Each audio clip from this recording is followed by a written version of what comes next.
हे आत्ता आज आम्हाला घेस वेल्डिंग दाखवायला नाही रे बाहेर. मी तर फार खुश झालो रे. म्हणा आता बाहेर नाही येते हे, तर चला जाऊन बाहेर कसा पाठव. बरोबर आहे. त्याच्यानंतर जेव्हा मिक्स केलेले गॅस या खालच्या नलीतून दिसते का, खालची नली, या खालची नलीतून काय करतात, तिथपर्यंत येतात. बरोबर आहे. त्याच्यानंतर हा स्पेशल चाप आहे.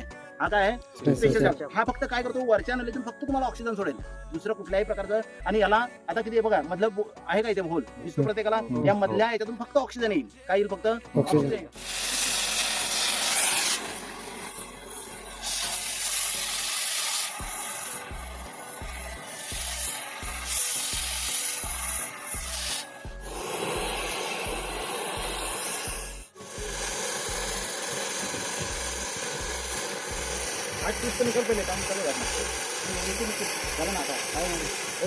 मैंने वो होल बड़ा क्यों किया मालूम है तेरे को? तुम्हाला माहिती है होल मी मोठा का केला?